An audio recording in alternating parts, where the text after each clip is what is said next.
Hi, it's Sarah here from Crafting and Stamping, and I'm here with another quick tip.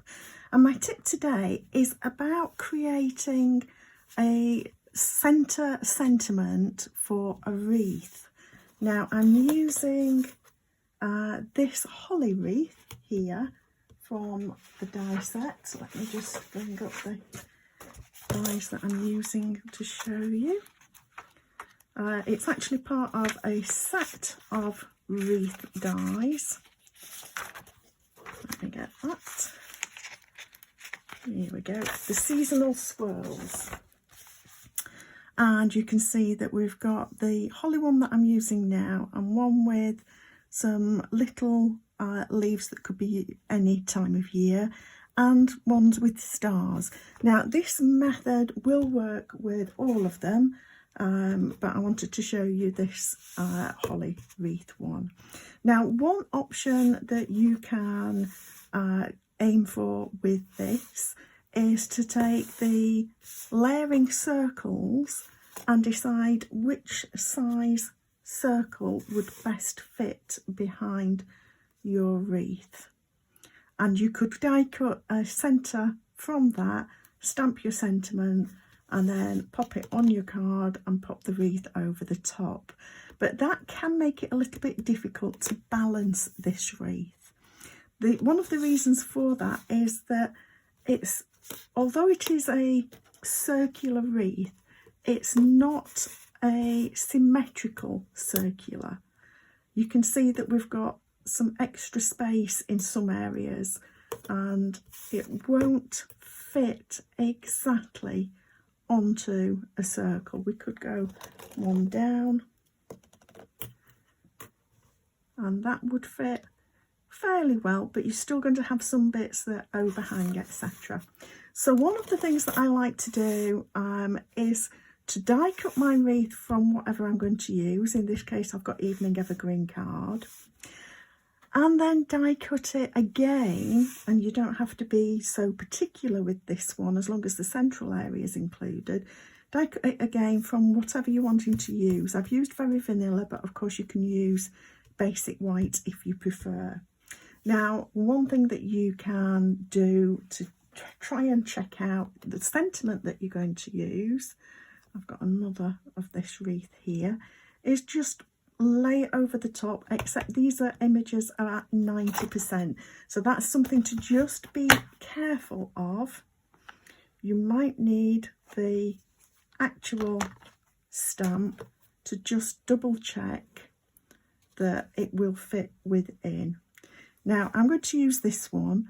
It is good. There is going to be a tiny amount of overlap between these branches and the stamp, and I'll show you what I mean.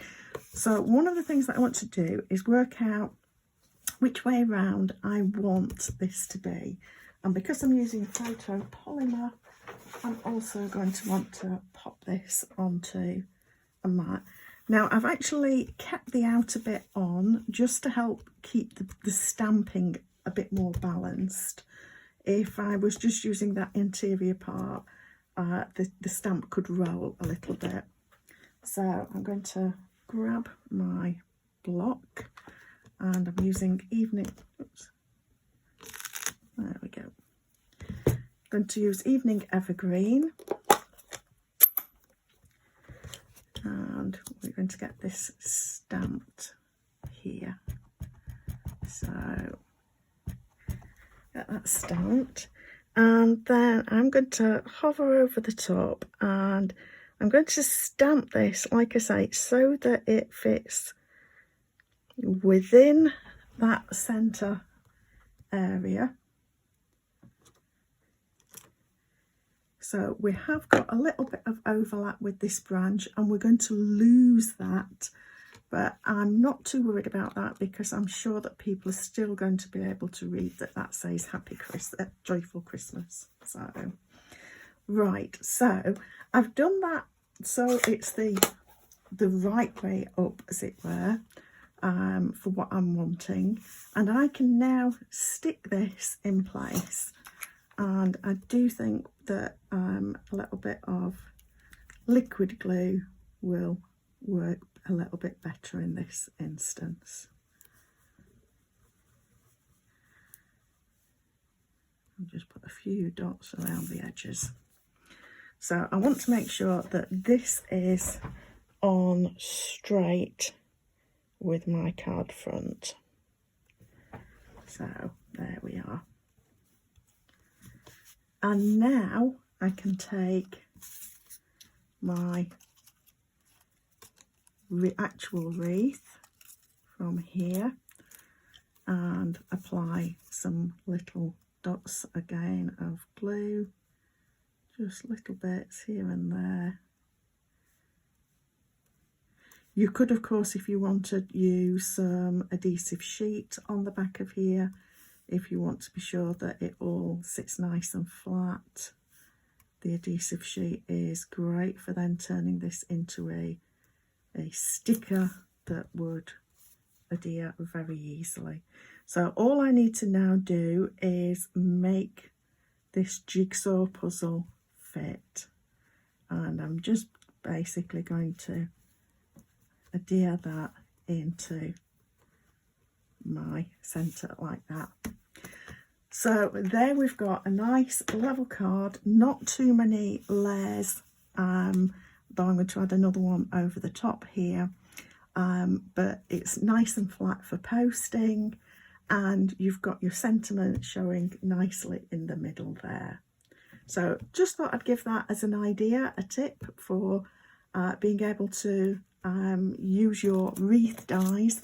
And the advantage of this is that you're not needing an extra set of dies, you're using the same die set. Like I say, I'm now going to die cut another wreath of this same one to go off over the top and offset. So hopefully this tip has helped you out.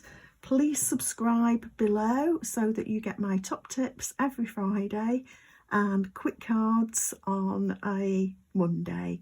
Thank you for stopping by.